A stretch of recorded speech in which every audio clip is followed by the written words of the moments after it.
ಇನ್ನು ಕೆಪಿಎಸ್ಸಿ ಕಚೇರಿ ಮೇಲೆ ಇಡಿ ದಾಳಿ ನಡೆಸಿರುವ ಬೆನ್ನಲ್ಲೇ ಐಎಎಸ್ ಅಧಿಕಾರಿ ಜ್ಞಾನೇಂದ್ರ ಕುಮಾರ್ ಅವರು ನಾಪತ್ತೆ ಆಗಿಬಿಟ್ಟಿದ್ರು. ಈ ವಿಚಾರ ಇವತ್ತು ಬಹಳ ಸಂಚಲನ ಮೂಡಿಸಿತು. ಅದರಲ್ಲೂ ಕೂಡ ಮೊಬೈಲ್ ಬೇರೆ ಸ್ವಿಚ್ ಆಫ್ ಮಾಡಿಕೊಂಡು 2 ದಿನ ಯಾರ ಸಂಪರ್ಕಕ್ಕೂ ಕೂಡ ಸಿಗದೇ ಇದ್ದಂಥದ್ದು ಅನುಮಾನಕ್ಕೆ ಕಾರಣ ಆಗಿತ್ತು. ಈ ಅನುಮಾನಕ್ಕೆ ಗೃಹ ಸಚಿವರು ತೆರೆ ಎಳೆಯೋ ಪ್ರಯತ್ನ ಮಾಡಿದ್ದಾರೆ. ಬಟ್ ಅದೆಷ್ಟು ಸತ್ಯ ಸುಳ್ಳು ಅನ್ನುವಂಥ ಚರ್ಚೆ ಇದೀಗ ನಡೀತಾ ಇದೆ. ಆ ಅಧಿಕಾರಿ ನಾಪತ್ತೆ ಆಗಿಲ್ಲ, ತಂದೆಯ ಅನಾರೋಗ್ಯದ ಕಾರಣ ಊರಿಗೆ ಹೋಗಿದ್ದಾರೆ ಅಂತ ತಿಳಿಸ್ತಾ ಇದ್ದಾರೆ.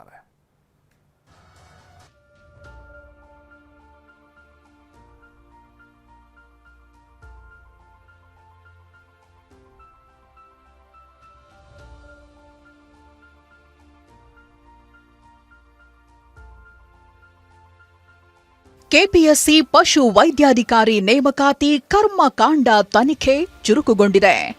ದಾಳಿ ನಡೆಸಿದ್ದ ಇಡಿ ಪ್ರಕರಣದ ಬೆನ್ನತ್ತಿದೆ. ಹೀಗಿರುವಾಗಲೇ ಕೆಪಿಎಸ್ಸಿ ಪರೀಕ್ಷೆಯಲ್ಲಿ ಮೇಲ್ವಿಚಾರಕರಾಗಿದ್ದ ಐಎಎಸ್ ಅಧಿಕಾರಿ ಜ್ಞಾನೇಂದ್ರ ಕುಮಾರ್ ನಾಪತ್ತೆಯಾಗಿದ್ದ ವಿಚಾರ ಭಾರೀ ಸಂಚಲನ ಸೃಷ್ಟಿಸಿತ್ತು. ಇಡೀ ಪ್ರಕರಣ ದೊಡ್ಡ ತಿರುವು ಪಡೆಯುತ್ತಾ ಅನ್ನೋ ಪ್ರಶ್ನೆ ಎದ್ದಿದ್ವು. ಆದರೆ ಸಂಜೆ ವೇಳೆಗೆ ಸಚಿವ ಪ್ರಿಯಾಂಕ್ ಖರ್ಗೆ ತೆರೆ ಎಳೆದಿದ್ದಾರೆ.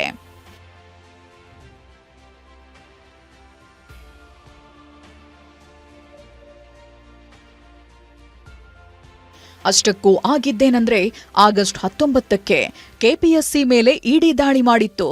ಆಗಸ್ಟ್ 20ರಂದು ಜ್ಞಾನೇಂದ್ರ ಕುಮಾರ್ ಬೆಂಗಳೂರು ಏರ್ಪೋರ್ಟ್ನಿಂದ ಮೊಬೈಲ್ ಸ್ವಿಚ್ ಆಫ್ ಮಾಡಿಕೊಂಡು ನಾಪತ್ತೆಯಾಗಿದ್ರು. ತರಾತುರಿಯಲ್ಲಿ ವಿಮಾನ ಟಿಕೆಟ್ ಬುಕ್ ಮಾಡಿ ತೆರಳಿದ್ದು ಅನುಮಾನಕ್ಕೆ ಕಾರಣವಾಗಿತ್ತು. ಇಡಿ ದಾಳಿ ಬೆನ್ನಲ್ಲೇ ಬೆಂಗಳೂರು ಬಿಟ್ಟು ಹೋಗಿದ್ದು ಹಲವು ಊಹಾಪೋಹಗಳಿಗೆ ಎಡೆಮಾಡಿಕೊಟ್ಟಿತ್ತು. ಆದ್ರೀಗ ವದಂತಿಗೆ ತೆರೆ ಎಳೆದಿರೋ ಪ್ರಿಯಾಂಕ್ ಖರ್ಗೆ ಐಎಎಸ್ ಅಧಿಕಾರಿ ನಾಪತ್ತೆಯಾಗಿಲ್ಲ, ತಂದೆ ಅನಾರೋಗ್ಯ ಹಿನ್ನೆಲೆ ಉತ್ತರ ಪ್ರದೇಶಕ್ಕೆ ಹೋಗಿದ್ದಾರೆ ಅಂತ ಮಾಹಿತಿ ನೀಡಿದ್ದಾರೆ. ಮಿಸ್ಕಮ್ಯುನಿಕೇಶನ್ ಆಗಿದೆ. ITED ದಾಳಿಗೆ ಸಂಬಂಧಪಟ್ಟಂತೆ ಅಲ್ಲ, ಅವರು ಫ್ಯಾಮಿಲಿನಲ್ಲಿ ಒಂದು ಎಮರ್ಜೆನ್ಸಿ ಇತ್ತು. ಅವ್ರ ತಂದೆಯವರಿಗೆ ಸ್ವಲ್ಪ ಅವ್ರ ಹಾರ್ಟ್ ಪೇಷಂಟ್ ಇದ್ದಾರೆ. ಸೊ ಅದಕ್ಕೆ ಸ್ವಲ್ಪ ಆರೋಗ್ಯದಲ್ಲಿ ಏರುಪೇರು ಆಗಿರೋದ್ರಿಂದ ಅವರು ಅಚಾನಕ್ಕಾಗಿ ಬಿಡಬೇಕಾಗಿತ್ತು. ಅವರು ಪತ್ರನೂ ಬರೆದಿದ್ದಾರೆ. ಇತ್ತ ಕೆಪಿಎಸ್ಸಿ ಅಕ್ರಮದ ಬಗ್ಗೆ ಮಾತನಾಡಿದ ಕೇಂದ್ರ ಸಚಿವ ಪ್ರಹ್ಲಾದ್ ಜೋಶಿ ದೊಡ್ಡ ಪ್ರಮಾಣದಲ್ಲಿ ಭ್ರಷ್ಟಾಚಾರ ನಡೆಯುತ್ತಿದೆ ಅಂತ ಗುಡುಗಿದ್ದಾರೆ. ಕೆಪಿಎಸ್ಸಿ ಅಧ್ಯಕ್ಷರದು ಭಾಳ ದಿವಸ ಆಯ್ತು ನಡೆದು.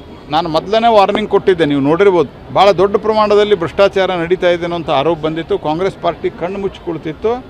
ಕೊನೆಗೆ ಈಗಾದರೂ ಎಚ್ಚೆತ್ತುಕೊಂಡಿದೆ. ಪ್ರಹ್ಲಾದ್ ಜೋಶಿ ಮಾತಿಗೆ ಪ್ರತಿಕ್ರಿಯೆ ನೀಡಿದ ಪ್ರಿಯಾಂಕ್ ಖರ್ಗೆ, ನಿನ್ನೆ ನಡೆದ ಕ್ಯಾಬಿನೆಟ್ನಲ್ಲಿ ಈ ವಿಚಾರವಾಗಿ ಮಾತುಕತೆ ನಡೆಸಿದ್ದೇವೆ. ಶಿವಶಂಕರ್ ಸಾಹುಕಾರನ ವಜಾ ಮಾಡಿ ಅಂತ ಈ ಹಿಂದೆಯೇ ರಾಜ್ಯಪಾಲರು ಆದೇಶ ಮಾಡಿದ್ರು ಅಂದ್ರು. ಮಾನ್ಯ ರಾಜ್ಯಪಾಲರು ಅವರಿಗೆ ವಜಾಗೊಳಿಸಿದ್ರು. ಅದ್ರ ವಿರುದ್ಧವಾಗಿ ಹೈಕೋರ್ಟಿಗೆ ಹೋಗಿದ್ರು. ಹೈಕೋರ್ಟ್ ಅವರು ಕ್ಯಾಬಿನೆಟ್ ಸಲಹೆ, ಅಭಿಪ್ರಾಯ, ಏಡ್ ಆ್ಯಂಡ್ ಅಡ್ವೈಸ್ ಪಡೆದ್ಬಿಟ್ಟು ನೀವು ತೀರ್ಮಾನ ತಗೊಳ್ಳಿ ಅಂತ ಹೇಳಿದ್ದಾರೆ. ಸೊ ಅದನ್ನು ನಾವು ಕೂಡ ಗವರ್ನರ್ ಅವ್ರ ಹಿಂದೆ ಏನು ವಜಾ ಮಾಡೋಕ್ಕೆ ಶಿಫಾರಸು ಮಾಡಿದ್ದು ಅದನ್ನೇ ಕೂಡ ನಾವು ಕೂಡ ಅನುಮೋದನೆ ನೀಡಿದ್ದೇವೆ. ಇಡಿ ದಾಳಿ ಬೆನ್ನಲ್ಲೇ ಐಎಎಸ್ ಅಧಿಕಾರಿ ನಾಪತ್ತೆ ಗೊಂದಲಕ್ಕೆ ಗೃಹ ಸಚಿವ ಪ್ರಿಯಾಂಕ್ ಖರ್ಗೆ ತೆರೆ ಎಳೆದಿದ್ದಾರೆ. ಶಿವಪ್ರಸಾದ್, TV9 ಬೆಂಗಳೂರು.